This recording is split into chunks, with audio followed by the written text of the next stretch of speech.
Hey there, Cheesemeisters, and welcome back to the Peach Pod.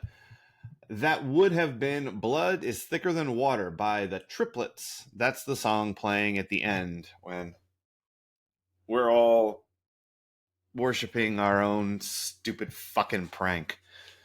More on that later. I Yeah. am Jeff, and do you mind telling me what it is you have against the telephone? And joining me on the other end of the internet, my cuz-host. I'm Leslie, and I guess I'm still on Hawaiian time. Yeah. Uh, God bless Iris for cock blocking yet again. Always. Like Iris coming to the door when Dylan is on the couch with a girl is like someone saying myth. Yes. Yeah, it's a running gag at this point. Sheesh. Uh so this week, Cheesemeisters, we are talking about season 3, episode 30, Commencement, part 2. Original air date, same as the last week, 5/19/93. This aired as a 2-hour, 2-part episode, stuffed to the gills with flashback. This is probably 20 minutes of story in Yeah. 90 minutes of episode. Um, so, did you throw up in your mouth or throw something this episode? I threw up in my mouth when Gil would lean in and kiss female students on the cheek. Okay. I was worried you wouldn't have anything to react to in this episode. Oh, I had plenty. Yeah. I I feel also like got a little. I thought the second half was going to be more story finally, and then when Cindy and Jim were like, "Remember the first time we left the kids?" I went, "You've got to be kidding me!" Yep. And guess who we saw? Goosey, goosey, ducky, duck with you. Hi, Cindy. Let's go as them for Halloween. I love Bob and Trudy. What makes me happy about the flashbacks in this part of the episode, even though they're weird, and we'll need to talk about the nature of these flashbacks, but I feel validated in how much I love Bob and Trudy, because they do this flashback, and I'm like, that episode was so nuts, and we fully appreciated how weird it was and how like intrusively swingers they were, Yes. and just the creepiness of Bob and Trudy, and Jim and Cindy's obliviousness to what was happening here with these two fools. I feel like we have made 6 to 10 Bob and Trudy references since we did that episode. Like, they come up with some regularity, and I'm glad that the show producers also felt they were worth bringing back up again. Yep. Like, remember this crazy shit we did with the fucking swingers? And like, that's a long flashback. Do you think that counts as 2 residual checks for them then? It might. And here's why I and I don't know the rules of this stuff. I'm no fancy big city lawyer. That's a Simpsons thing, by the way. If I ever say I'm no fancy big city lawyer, you're supposed to go. Okay, got it. Do it again. Yeah. I mean, I'm no fancy big city lawyer. For all you Simpsons heads out there. But I think this is kind of related to why you were able to hear Blood is Thicker Than Water and Time of My Life in the previous in part 1 of the Commencement. And it's that they packaged this episode as a 2-part VHS tape that you could purchase or rent, which they did for the pilot and they did for this. I don't think they did it for any episodes in between. So they had to clear music to do that. So you've always been able to see the Brandon skating scene with that song in this episode, but not in the Fire and Ice episode, which is weird. They only Yeah. cleared it for this. So I think that they probably do. I mean, I bet Scott got paid. You know, Douglas Emerson probably got a little check for this episode, um, even though he hadn't changed that much this summer. He just went away for vacation. Yeah. It just, because even though it's from a previous episode, you are still using their likeness again. Yeah, And that definitely is in a lot of audition notices, like letting you know what the usage is going to be so that you can see, is this going to be worth it money wise for my yeah, time? yeah. Nice. Yeah. Okay, so I mean, I would think Bob and Trudy got a little A an little extra extra. Yeah. because it got then rented out as VHS tapes in blockbusters across the country. So Yeah. Not a bad check. Well, not an amazing check, but hey, it's money. yeah, yeah. Bob and Trudy still getting like a nickel. Yeah. For So being aggressive. yeah, yeah. You know who else got paid? That girl who was wearing a top that looked like a bra but isn't a bra but is a bra. Oh my gosh. And Charles in Charge's chick, like they stealing vets and stuff. I thought, okay, seeing that clip again, I thought, man, that had to be super uncomfortable how squished they all were together in that car. In the front Like, seat of the vet. Yeah, how unsexy. I know, I know. And like, I mean, all you're gonna do is kiss. Yeah. Like Like that. you know they can't move much. You certainly can't remove anything. You might be Yeah, able to unhook something, but like you're not going to see anything because you're pressed up I know, against. I know. It's tough. Uh, and I mean, what are you gonna do? Get out of the car and go lay on the ground? Gross. I mean, It's yeah, that sounds concrete. fun. Yeah, if yeah, go someplace where there's go up on the hills by the Hollywood sign. It's readily accessible. You could have just fucking gone up there if they'd only known. Um, okay. Uh, Slight detour. Tell me how much you loved my graduation speech mashup that I sent you. Okay, it cut off before Joey, so that was disappointing. Oh, weird. I know, but I enjoyed it and I just love knowing you got away with that. That's better than getting away with murder. Come on. I know. What's what's nice about it, because I watched it again. I watched the little mashup. Um, is how much it makes sense. Like, I was able to take these three different graduation addresses, smush them together, do a little clippy clippy, change the name of the school, and it made perfect sense. It was like one complete thought. Because they all cover the same theme. Like, and no offense to anyone who's ever done a graduation speech. But I feel like you would agree with me on this. I don't remember. The only thing I remember from any graduation speech is the the error that one made at my high school saying, "Oh, well, when you all were born, the cicadas came, and now in 1990, and now 7 years later." And I kid you not, we all looked at each other and went, "We're 89 babies. That's right. What the fuck is wrong with this guy?" That's right. Don't tell me I was born in 1977, motherfucker. Yeah. I know what's up. I was 75. Even here's the best part about how ridiculous I am. There's so many good parts about how ridiculous I am. I did that graduation speech we just talked about. Yeah. Also, go back and listen to the Karate Kid episode. Best moment of my life. That was my next one. Yeah, is that I was born on the last day of 1975, and I looked down my nose at people born in 1976. Wow. I'm like, you should have been born in 75, like all the cool kids. And I'm like 23 hours and 45 minutes to the good on this one, and nope, 75 is the way to go, kids. So I'm a I loser.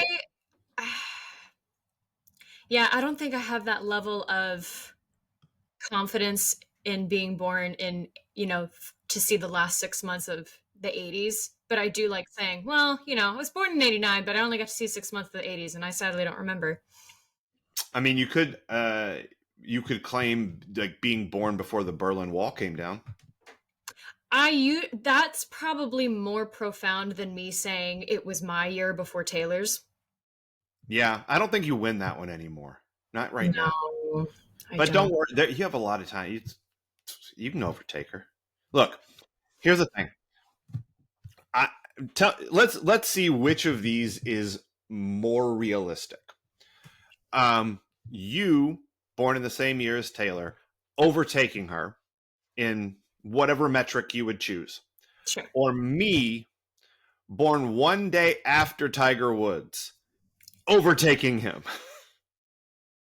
Like I could probably fuck as many Perkins waitresses, like if I really put my mind to it, but I'm not gonna catch him in golf ability or dollars earned. Like that one day is a motherfucker. I just cannot catch up. I don't even know where I would begin. It's Like, tough. yeah, I don't know where I'd begin. It calls for having money and a relative. Which yes, he's on the wall, but he doesn't know we exist, and we don't even know Right. if he wants to help us. Cousin Bill. So, Um, no, please, we beseech you. Cousin Bill, what are you doing here? I don't know the Californians enough to imitate it, but I do. That is so Oh, great. Start. Yeah. Californians is like one of the. I was talking about this with somebody last night.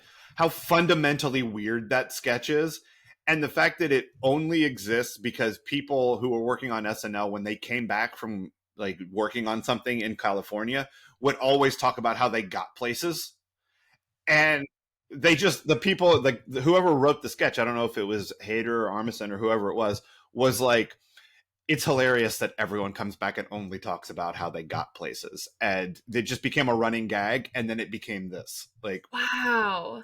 I know it's deeply weird and I love it. uh anyway, neither here nor there. Okay, so what was this episode potentially really about? And try to find something because there wasn't a whole lot of plot. Oh, I have a few things. I do Um, too because we're good at this motherfucker. we are, and I I could be reaching here, but I feel like the flashbacks in the second part had had a more somber air. Like it was people making mistakes more. It was Uh-huh. people having problems more, things It was going trauma, wrong. Yeah. trauma And so I flashbacks. went, oh, it's the beginning of the end of safely making mistakes. Oh, interesting. Because, and we discussed this a little last night with Dazed and Confused, but like Yeah. you have that safety net. You might as well make dumb choices now, live your life while you can be safely taken care of when things go awry. Yeah. College, that starts to disappear a little bit because A we're little not bit. going to have Mrs. Teasley Mm-hmm. covering your ass. The teachers in college on TV tend to get significantly tougher for reasons that are and aren't realistic. Um, but you still like you've told me Brandon is still going to be living with the Walshes, like at Castle Walsh. So there's still going to be that safety net. Steve's still going to be rich and be able to buy his way out of things. Uh, they're all still going to have that safety net. It's just going to be a bit thinner. Yeah, I think that's true. Um, I hadn't thought about it with the like through that lens, but I do completely agree that the flashbacks in this episode are um they're not rosy. No.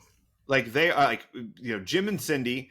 I mean, shouts to Bob and Trudy, but the reason they have that flashback is because they're remembering that Brandon got arrested for drunk driving and totaled Mondale, R.A.P. Mondale. And then let's see, Brandon and Steve remember the girl who wore the top that looked like a bra but wasn't a bra but was a bra, which is him getting his fucking car stolen. Um, he cops to the Hartley House ruse with the Alvarado Street check, which is not a flashback, but that's Steve like saying, look, I know that it's good that I did this, but I didn't do it for good reasons. Um, Well, I hope he knows the song from Wicked, No Good Deed Goes Unpunished, because it's true. well, here's what I think about this. Uh, I don't think your intentions matter. all that much, generally speaking. I think your actions are what matter. And in this case, Steve's actions did help out all the kids at Alvarado Street. Um, they also helped out Steve. So, if you want to look at it and say Steve spent $10,000 to buy himself out of trouble, I ain't going to argue with you. Like, he 100% did that. Yeah. But he also helped out these kids. These kids who could be living 6 months out from the most traumatic event of their lives, where an entire busload of high school kids coming to visit them got burned to a crisp because Craig Clemens, or whatever the guy's name was, plowed into them at an It was intersection. Greg. I know. Well, I know. Greg Clemens sounds like a comic book villain. Well, that's what I mean. It was Greg, but Clarence misheard when Miriam didn't say it. Oh. And he rerouted Craig Clemens. Remember Oh my god. the really realistic shit that happened in that episode? I've blocked it out. Why wasn't there a flashback to that? Remember that time at the Alvarado Street where we almost died? And it just Why wasn't that at the senior brunch? Right? Yeah, where's the footage of that? Oh, fuck. More cameras that don't make any sense in this episode. When all the snapshots of the gang, Uh-huh. the camera's over here, like shooting the scene. Cindy's over here taking the picture, but the picture is from this angle every time. I hate it. Yep. You know who else did that? Robinson Ash the fucking third. Positively finger popping. Jumping around like a crazy person. Anyway, neither here nor there. And so then we get the flashback of Brenda and Dylan's first date. He gets to me. He always gets to me. And that poor potted plant, R.I.P. potted plant. Listen, they quoted me. They said, I guess we did start out a little volatile. Right? Agreed. Yeah, you did. It was rough. You did. Yep. And then what other flash? Oh, they're mad, bad, and dangerous to know, because of course we have to harken back to that. Scott. He was a jerk, all right? He was a jerk who blew himself away. Yeah. The Scott flashback. They had to throw in the gunshot, and Scott, I thought. Wait, you got the gunshot? Yes, I thought. I got some kind of sound. I didn't get that. I got what I had was the scene in the quad with Scott in the cowboy hat, and take it easy with the gun, Scott. And then it cuts to the on-air sign in the speaker booth, and the conversation between Brandon where he hits the mic, and it doesn't matter how you treat people when they're gone, Brandon. What matters is how you treat them when they're still here. I was the worst. Mine went dark. He says, take it easy with the guns. Cuts to black. You hear a gunshot, and then Scott, like David yelling Scott, and then jump to on air. Weird. I know. Okay.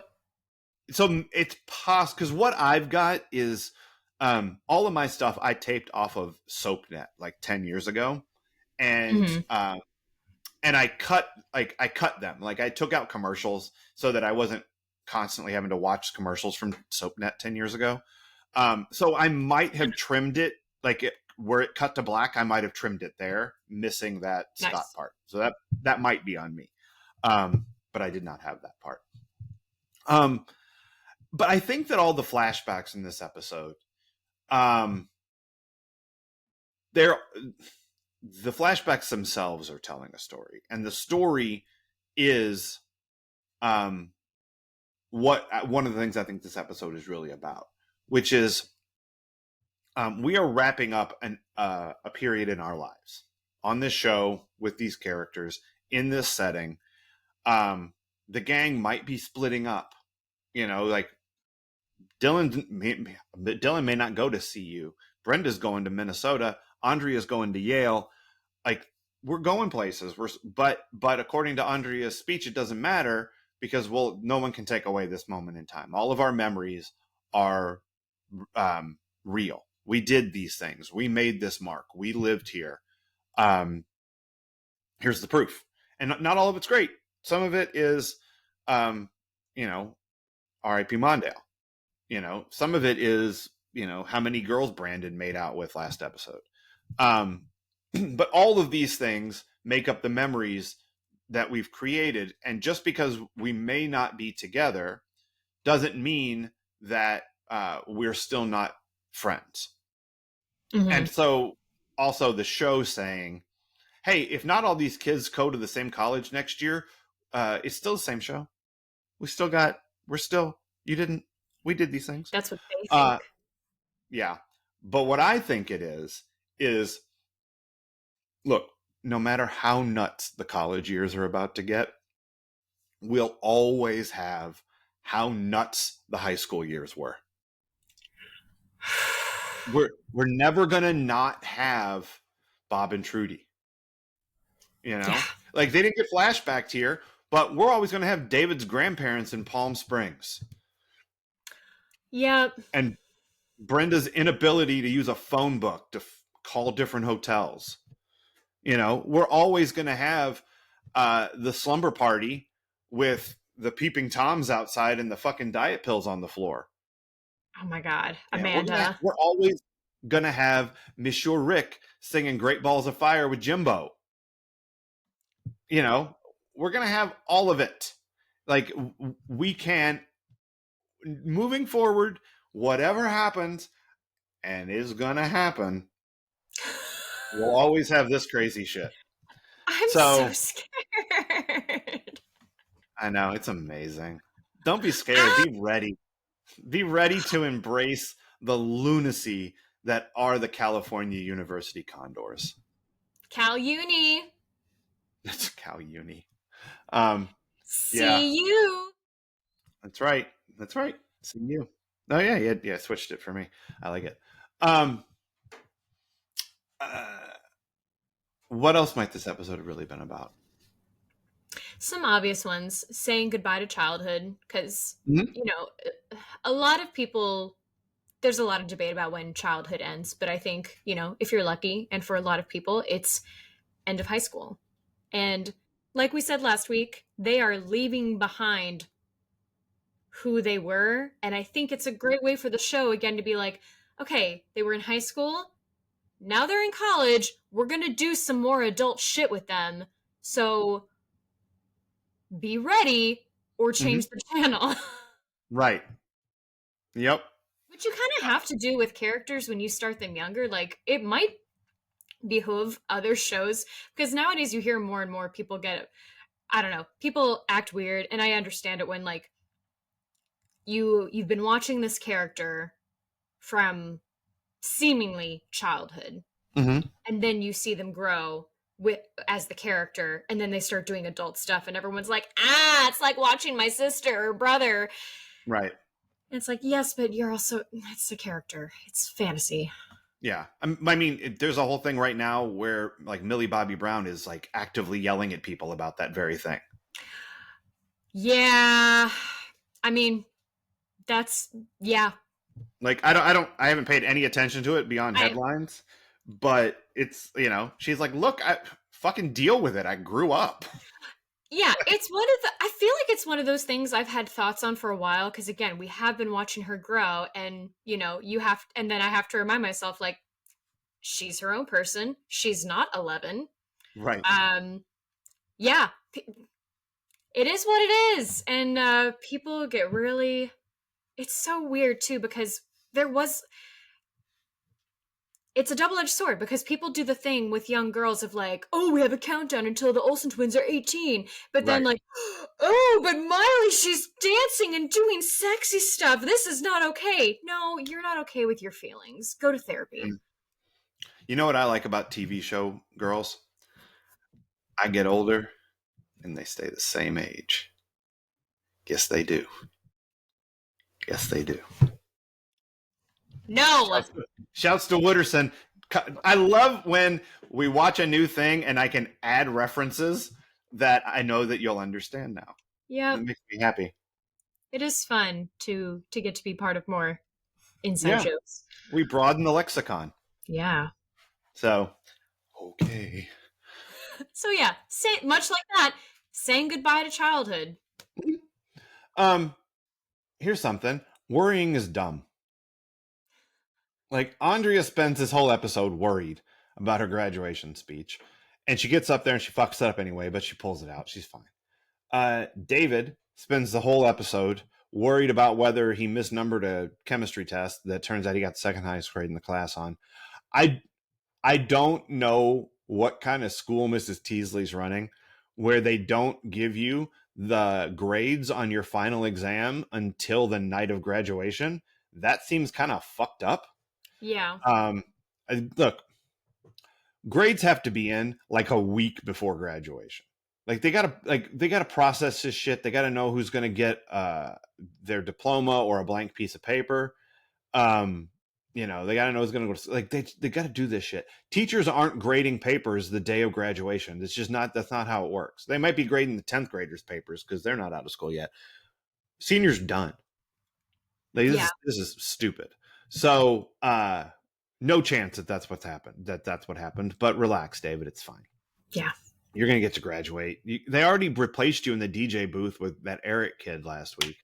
So like, there's no place to go. You can't come back. I know that's what you think, but like, you're sitting in Kelly's bedroom in a house that none of you are going to be able to live in a week, and thinking I can just stay here. I can just not go forward in time. You can't. You got to go. You got to move forward, David. You got to be a Yep. condor, son. Um. Also, Jim got there. Jim no longer worrying. Like, used to be, Jim would hug Brenda and say, "You'll always be my little girl." Now Jim is like, "Hey, whatever you guys are doing up on the hill, I'm gonna go to bed."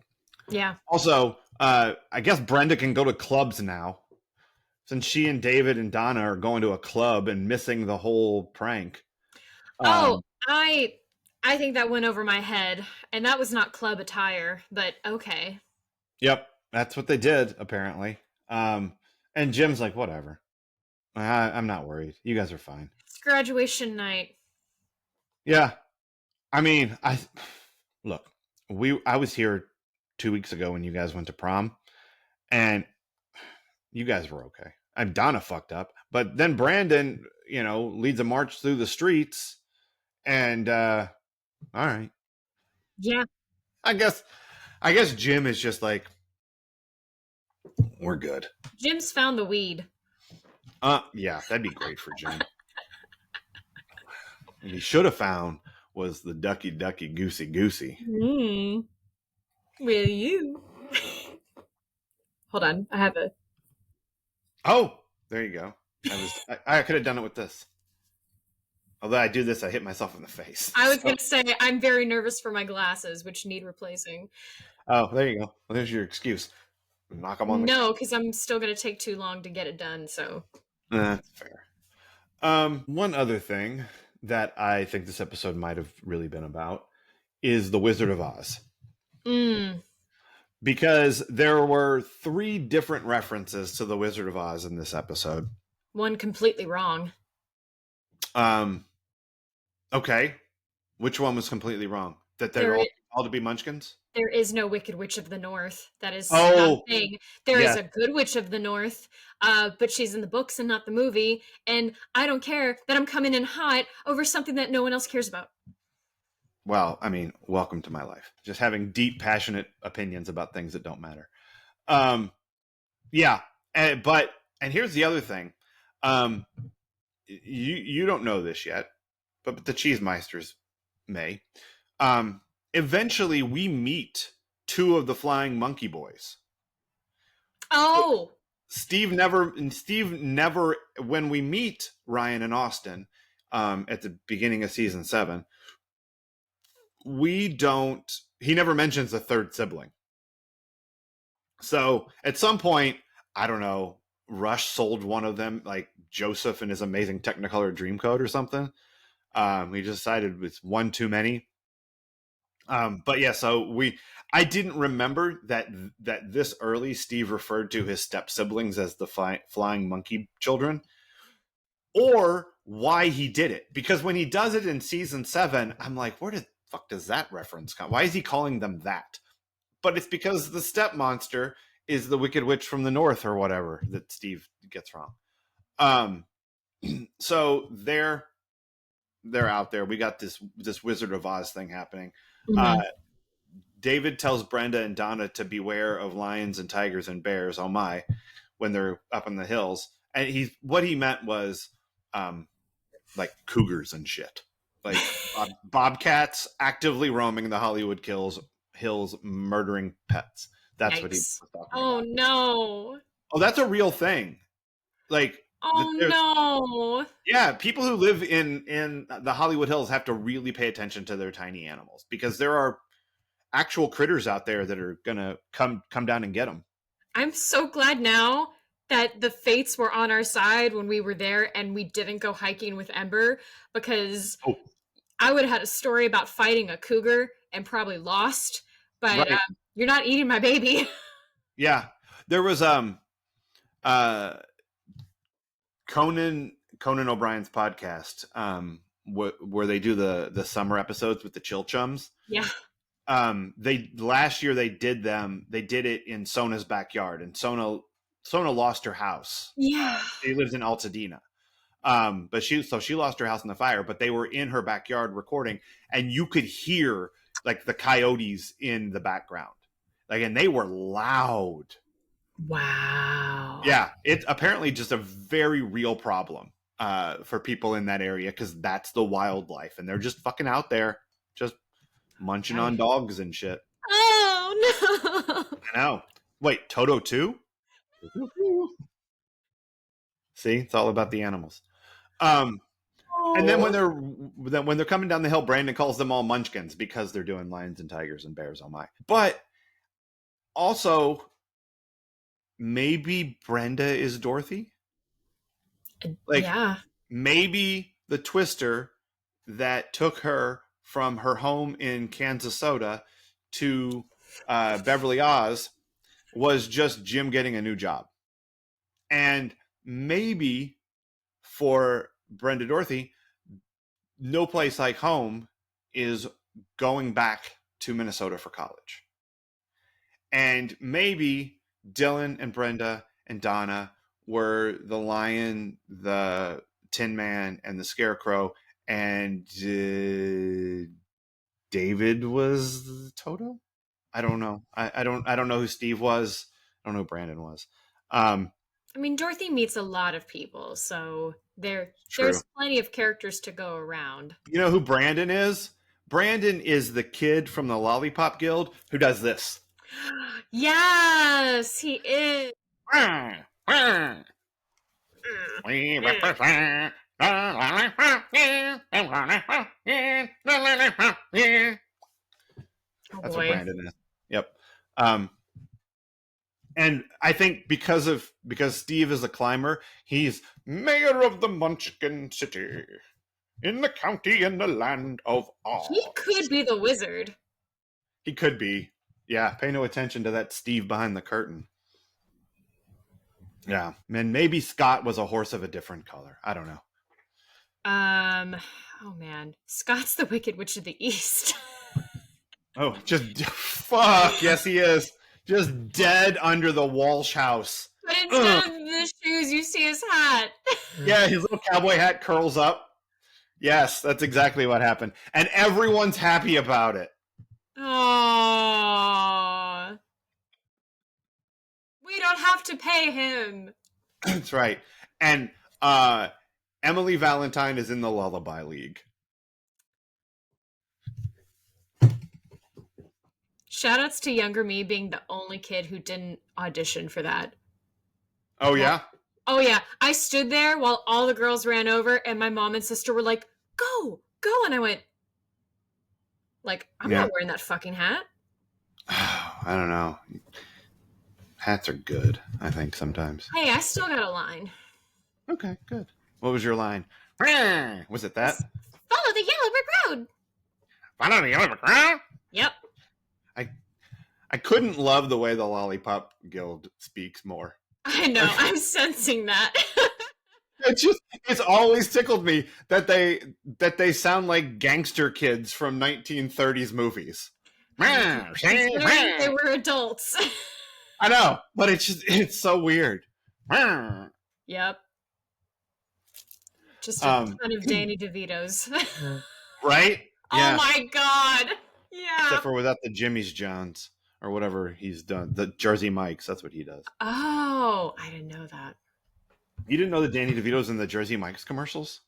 No, You don't watch enough I television. must not be watching the stuff that Jersey Mike's advertises to. This is clear. I can't remember what I see those commercials in. It's probably sporting events. You know, it's probably stuff like that. Probably. I don't know where I would catch many other commercials. No, I get Crohn's disease commercials. Yeah. If you watch, the other things I watch that have commercials is CBS Sunday Morning, and that's all drugs. It's 100% drugs and whatever Broadway musical is coming to Chicago. Nice. Over and over again. And sports, and that's basically it. So, and sometimes Monday Night Raw. Okay. Sometimes I get wrestling commercials. Nice.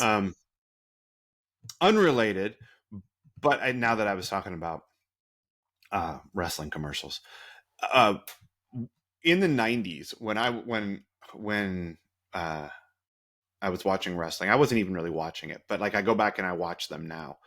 Monday Night Raw is brought to you by like Stridex, right? It's pimple cream, Okay. that kind of stuff. Yeah, you don't even know what Stridex is. That's crazy. But the medicated pads you clean your face with, you don't have pimples. Yeah. Bullshit. But it was brought to you by Stridex. Now, the commercials that are playing during Monday Night Raw are the same ones playing during CBS Sunday Morning. Like, it is all like bone repels and shit. And it amuses me no end that WWE's target advertising audience isn't the same demographic it was in the 90s. It's the same cohort. It's the same people. It's me. They were trying to get me to clean my acne in 1995, and today they're like, hey, maybe you have high cholesterol. It's crazy that their money-making demo is the same group of human beings. I don't know that there's anything else where that holds true. Like, football fans are still the football fan demo all the time. Now it's just like, we need Jeff's money. Good luck. Yeah. Yep. Now he ain't got none. But he got that podcast money. Not yet, Cheesemeisters. Not yet. Get on it. Share this joy with the world. Yes. All right. What else might this episode have really been about for you? This is such a short episode. Like, there's nothing that happens in it. But I'm like, I feel like we're feeling it though. Like, yeah, but I just talked about Stridex and boner pills, so it's fine. Hey, that'll speak to someone, and they'll say, you know what? They finally got me. I'm gonna like and subscribe now. Thank you. That's right. Welcome.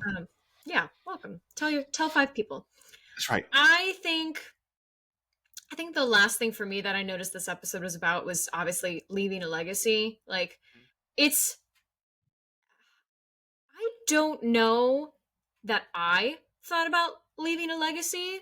Or at least if I did, it was much smaller than just the big grandiosity that is a legacy.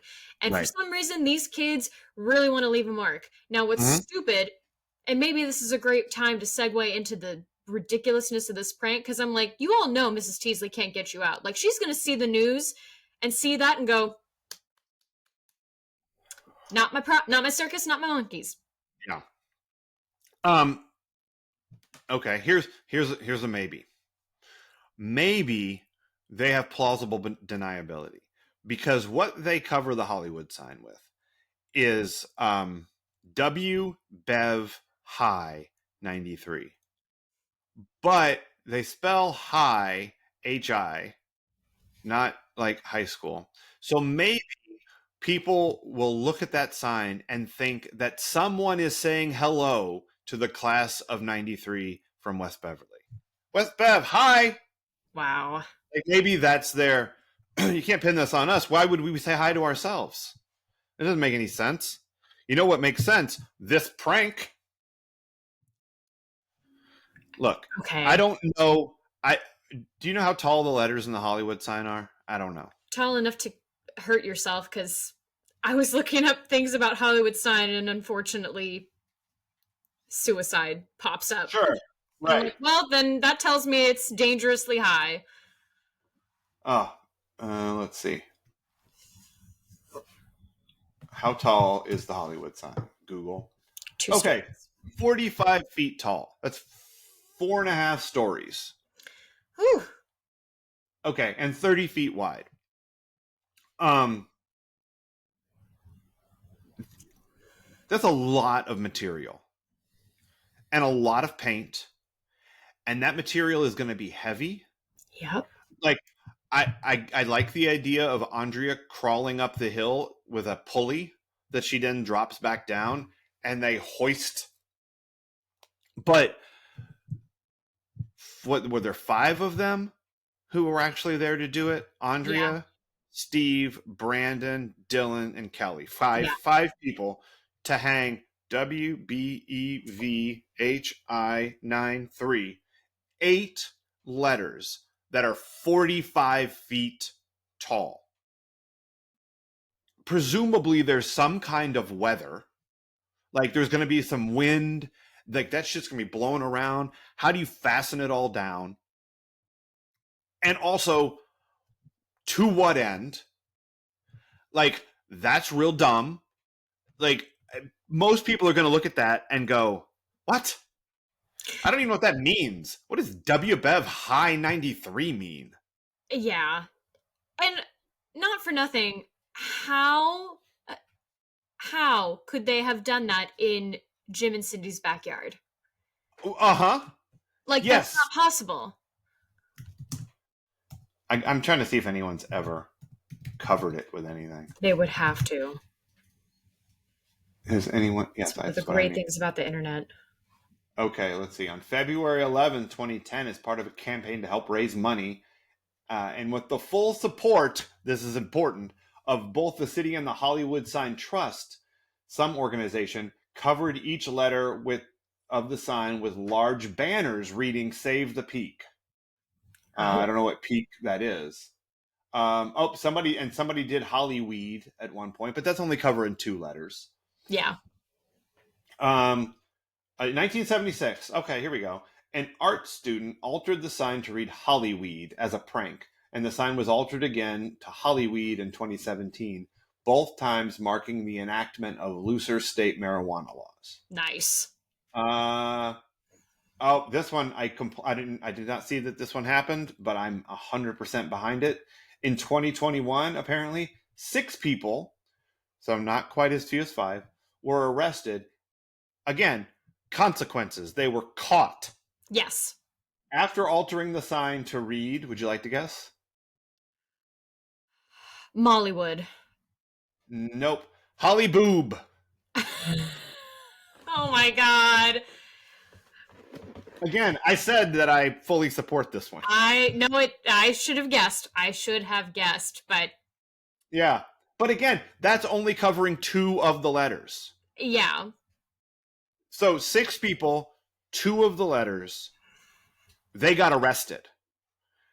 These 5 assholes cover the whole thing, no consequences, totally fine. The Save the Peak people, they had permission. The LAPD was clearly still tuckered out from the LA riots.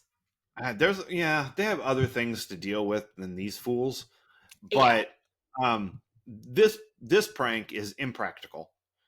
Um, it is It's not well thought. pointless.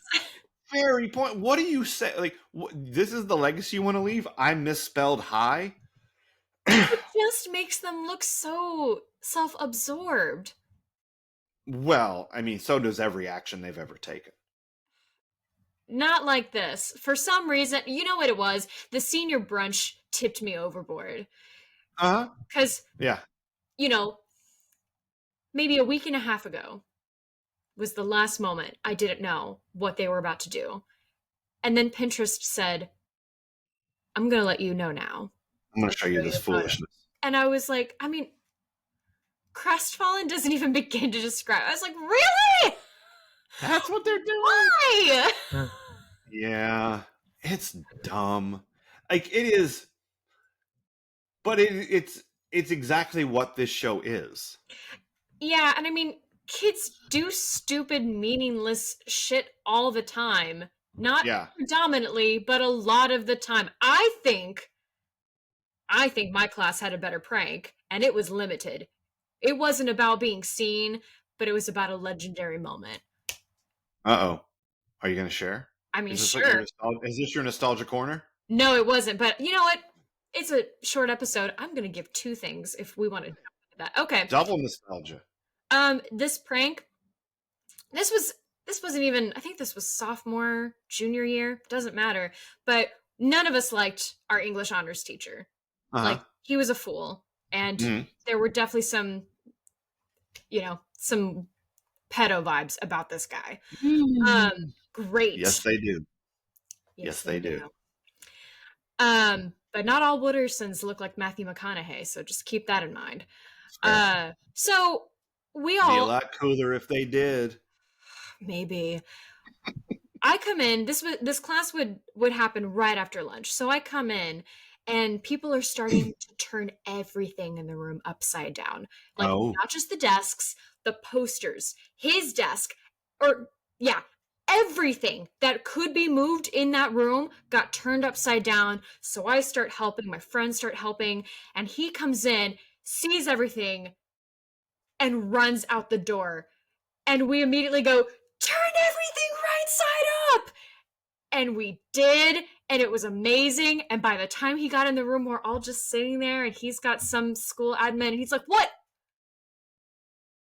Oh, it's the best. Nice job. Did he run out of the room because he was afraid that the room had inverted itself while in his absence? I don't know. I think he wanted to not be the only adult witnessing this. Mm. Because I don't think he didn't strike me as a disciplinary type. I don't know what he was really going to do other than, can you believe these kids? Gosh. You know what that reminds me of? It did you what kind of a Scooby-Doo fan are you? I'm Oh, a Scrappy Doo fan. Scrappy-Doo. Then you are incorrect because Scrappy-Doo sucks. How But dare you? oh, Scrappy-Doo is cousin Oliver. I mean, he's like the cute kid you bring in after the other kids. He's Raven Simone, Scrappy-Doo. Oh, I like Scooby Doo. Not as Okay, much as Nancy Drew, but I like Scooby Doo. true. He's got a pal. Lives in a van. Um, so, are you familiar with the new Scooby Doo movies, which were the iteration of the like Scooby Doo's had a number of different iterations. Like the original was like the Scooby Doo, where are you? Over here. Um, and then they had the new Scooby Doo movies, which were the ones with the guest stars. Did you ever watch those? I, if I did, it was right when we got satellite and I would have been in middle school because I'm pretty sure I watched those, but I don't remember them sadly. Okay, so these were my favorite ones when I was growing up. They were like an hour and a half long, and every week they had a guest star, and like Don Knotts a couple of different times, Tim Conway, Sonny and Cher, Mama Cass, the Harlem Globetrotters twice, I think.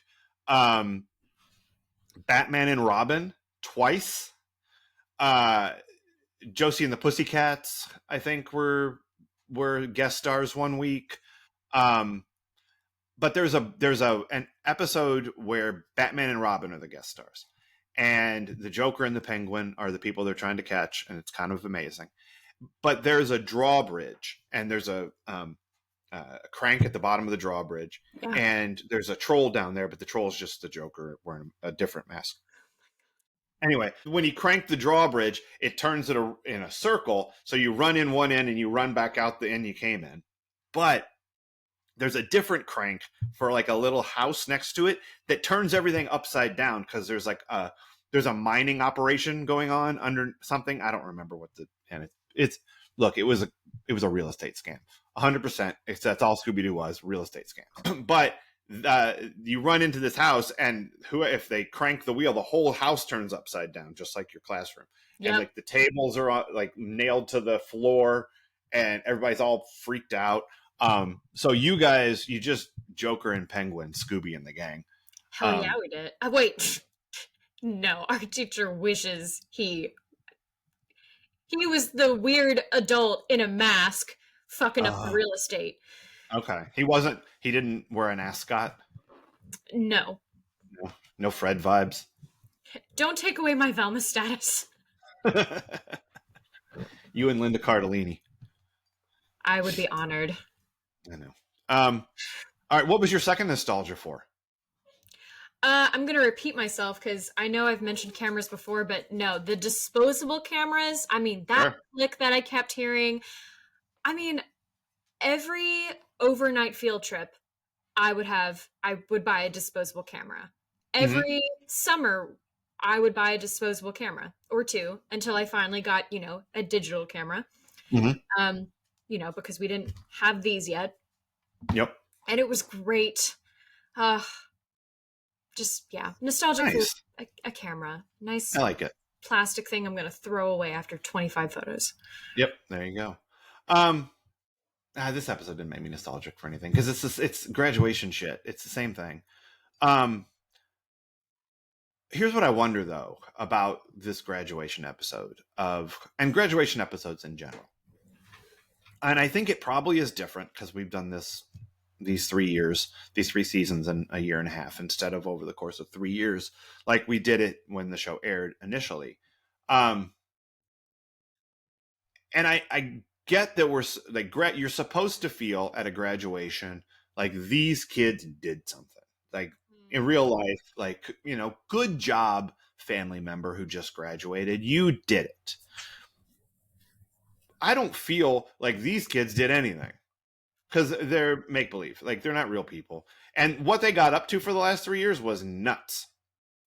Like, I was entertained by it, but I don't feel like, good job, class of 93. You guys did it. Do you think we're supposed to? No. I think they're banking on you feeling that because you're actually thinking about when you went through it, or right. If you're a parent watching your own kid. That's what I think they were banking on, because I remember when I watched Dawson's Creek graduation episode, the relief you feel seeing Pacey sit there before anyone else has arrived, and you're like, oh, thank God. Okay, he did it. He's not going to be left behind. Even though he misnumbered his chemistry test. # justice for David Silver. He wishes that's all he did wrong. Yeah, that's true. I don't remember what Pacey did wrong, but he bought a boat at some point. I know just didn't fucking care about school because the system was not built for kids who were, I don't know, cute, smart and slacker. And also he was always dealing with insecurities because no one believed in him, unless you were Joey. Sure. Or Andy. It's true. Anyway. Yeah. All right. Before we get to worst person, I just thought of something I would like to ask you, because next week we're going to be in college. No, we're not. And it's a whole new season and whole new set of circumstances. So I would like, and I'm putting you on the spot here, for you to give me one guess for as many characters as you would care to about something that's going to happen to them their freshman year of college. Oh, God. So what do you think? Okay, Steve is definitely gonna do some stupid shit. What stupid shit do you think Steve is gonna do freshman year of college? He's going he's going to try to set up a site where they rank the girls in their class. Fail I think miserably. we're a couple years away from the internet being that powerful, but I like the idea. He's going to set up a club then where they rank the women once a week. It's going to Okay, be a fantasy league. okay. What about Brandon? What societal ills will Brandon solve freshman year? What's Brandon going to get into freshman year? Hmm. When a religious zealot inevitably comes to campus to yell at students about how all women are whores and the queer community is dangerous, he will speak out to this person and say, no, you're wrong. Okay. All right. What about Brenda? Brenda's not going to Minnesota. Um, Okay. and it's kind of not fair for me to, because there are little things that I know, but I ultimately don't know. Again, this is complicated because I know it's her last season, and I have a vague idea of why or how they're going to spin her leaving, but I don't quite know what's going to happen there. So she's going to date, hopefully, but still going to have a hard time getting over Dylan. Um, Probably do something more with acting. Okay. Again, What a, I don't think I can fairly guess. I mean that the whole point is this isn't a fair exercise. But No, but you've been surprisingly good at guessing crazy ass shit. So okay, well then that I thought it would be kind of fun because like maybe you're gonna like just hit the bullseye on something without knowing it. You know. well,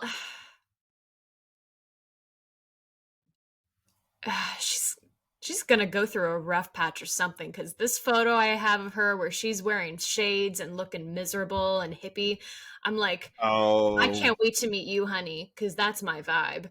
there you Um, go. I'm Okay. sorry that you're gonna join us, but yes. Okay. Yeah, maybe it's for a play and not really. Oh no, is she gonna discover method acting? Jesus Christ. Oh, I'll quit. Okay. What about Kelly?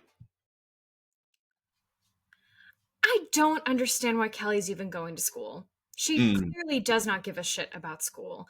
She's gonna be a psych She's major. She just told Jackie. yeah, okay. Um, she's maybe gonna rush, get into Greek life. Okay.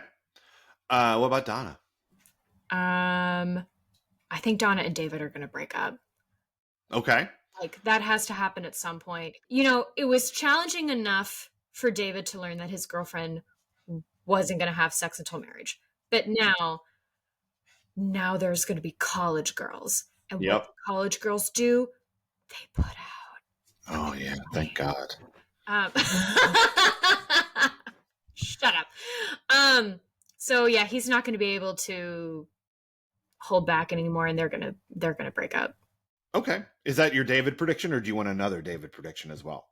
Um, he's gonna get into hats and become a douchebag. The hats are. Oh. Well, did I not tell you about hats You and what happened?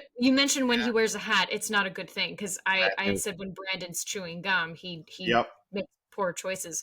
So yeah, David's gonna find a hat and be like Oh, David's definitely gonna find a hat. douchebag. Oh, it's gonna be bad news when David puts on a hat. What about Dylan? What's Dylan gonna get up to this year? He's finally going to care about school, but again, only his own way. It's his way or no way. Okay.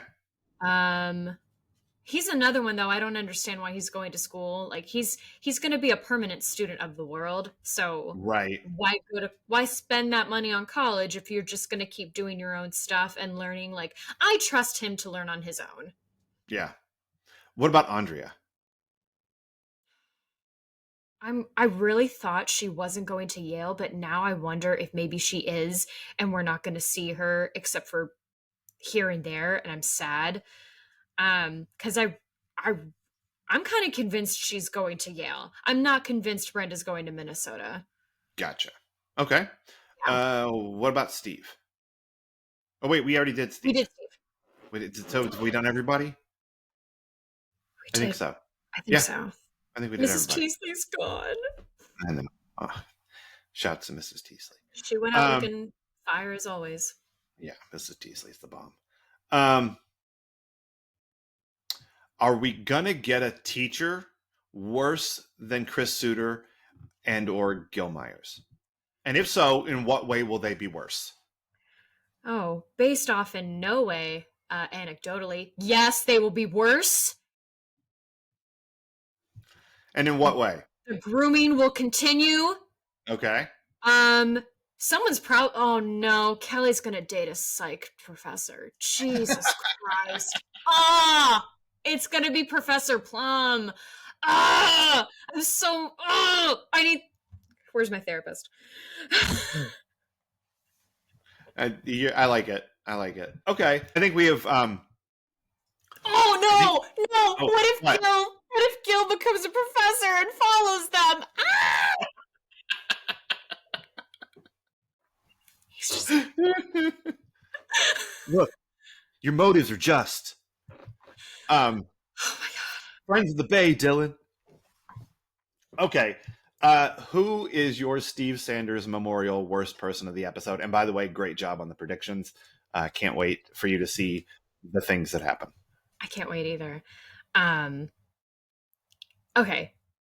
Steve fucking sucks. You mentioned it last episode with a confirmation I hadn't yet seen, but the fact that he was bragging about more or less playing the system, fuck you. I don't like I'm glad people benefited from it, but I'm not thrilled that you're bragging about it and that you're Yeah. getting away with it. Like Yep. that's fucked up. So yeah, Even it's Steve's even Steve's best actions suck. yeah, Yeah. it's gross. Okay. My Steve Sanders Memorial worst person of the episode is Bill Taylor, Kelly's dad. Oh Just no. fucking showing up in a suit and looking proud like he did something. How do you not tell your kid you're coming to their graduation? Like, why does this have to be a surprise, fucking Bill Taylor? Yeah. Give Kelly a call. I mean, you clearly have no problem telling her you're coming to town, even if you're not. So, like, I mean, maybe he thinks he's not getting her hopes up, but like the just shit parenting of Bill Taylor and how his daughter's like mood rests on the morsels of affection that he throws at her, like, oh, Yeah. like as terrible as Iris is in her just perpetual and persistent cock blocking and hatred of calling ahead, um and total lack of effort, like, well, I'm Yeah. out of ideas, here's some money. Like, I don't think she's as bad as Bill Taylor is right now, and she's terrible. Yeah, she's pretty bad. But he's just like, ho ho ho ho ho, I'm very proud of you, daughter named, checks notes, Kelly.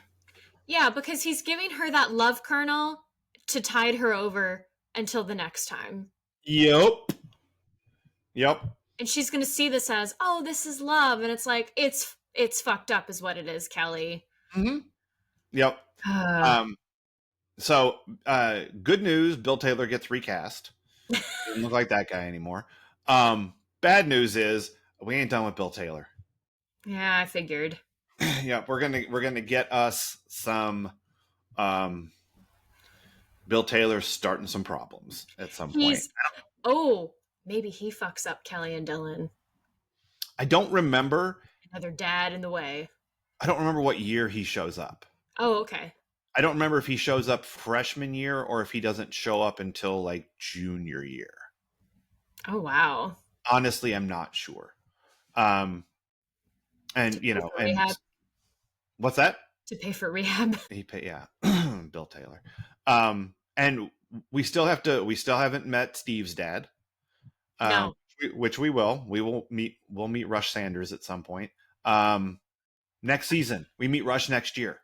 Oh. Um, and you will see this, but shouts to the casting department who cast Rush Sanders because he looks like he could be Steve's dad.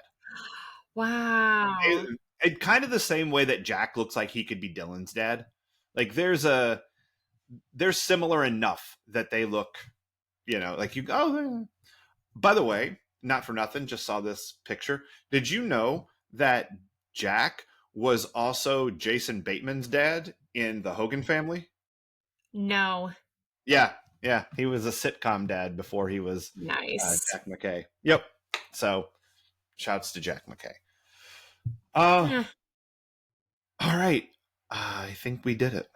we did. All right. So, join us here on Friday, Cheesemeisters, where we're going to take a left-hand turn, I suppose. Because last week, obviously, we did Dazed and Confused, which we loved and was directly related to the last day of school experience. This week, we're going to watch Citizen Kane because it's a lot different than Dazed and Confused, and we didn't want to be comparing things to Dazed and Confused as much as we loved it. But also, I feel like we would be doing ourselves a disservice if we ignored the fundamentals of the commencement episode, which is flashbacks. Mm-hmm. We needed to find a movie told primarily through flashbacks. And that is the framing device used for Citizen Kane. You have never seen Citizen Kane. I've seen it probably half a dozen times Oh, because it's widely considered maybe the greatest movie of all time. So, um, and I'll tell you that it's really good. yeah. Um, it's a like I don't know if you had this feeling about Casablanca or not, like before the first time you saw it, but like, oh, I heard this movie was good, and then you watched it and you go, "Fuck, this movie's good." Like it holds up. It's really good. The only reason I don't think I felt maybe that strongly is because I might have watched Casablanca the first time too young, Sure. but I did know it was good and I did enjoy it. But again, to I'm gonna say in a limited way that a preteen could enjoy it. I enjoy it so much more now. Yeah, Again, go listen to our Casablanca episode. you really should. That was a good episode. Yeah, had a great time. Yeah. Um, I feel like there are some movies that everyone tells you are great, and then you watch them and you go, "All right, I don't know if I get that. I don't know if I get why people think this is so good." Um, I get why people think Citizen Kane is so good. Yeah. Um, so I'm interested to see how you like it. Um, I think sentiments like that end up being truer about older stuff. Like what I'm noticing is that with a lot of newer stuff that people tell me is really good, I end up not feeling it. okay. But also too many people who think that they know me but don't really know me recommend stuff that I'm like, no. Right, right. Yeah, I get that. Anyway, so Citizen Kane. I'm kind of excited. I haven't seen it in I don't know, probably 10 years or so. It's been a little Oh, while. okay. Yeah, it's been a while since I've watched it. And one thing I would recommend if you can get your hands on it, since you watched, I'm not going to set the expectation that you watch every movie we do twice, but um, I would recommend watching Citizen Kane and then trying to find the Roger Ebert commentary version of it, Okay. which is on one of the DVDs, where he does a commentary track for the movie and tells you lots of ways and reasons why this movie is so cool and groundbreaking. And Okay. it highlights stuff that like, oh, I never would have noticed that. Um, and again, we were talking about it after the episode, after Dazed and Confused, when we were talking about what we were going to do. But the idea of you're going to see things in Citizen Kane that don't seem remarkable because everybody has done the same thing since then. Uh-huh. But this was the first fucking time. So when you would see this and you would go, I who knew you could do that in a movie? You know? I Like can definitely appreciate that though, because like not recently during the pandemic I watched Pleasantville. Walter had never seen it, and I was like, this is phenomenal because this was like one of the first times they had done that. nice. So yeah. Yeah. So but yeah, join us here on Friday, Cheese Meisters, when we'll watch Citizen Kane. Um Yeah. yeah. So that'll be cool. But until then, Bye. bye to West Bev High. Oh God.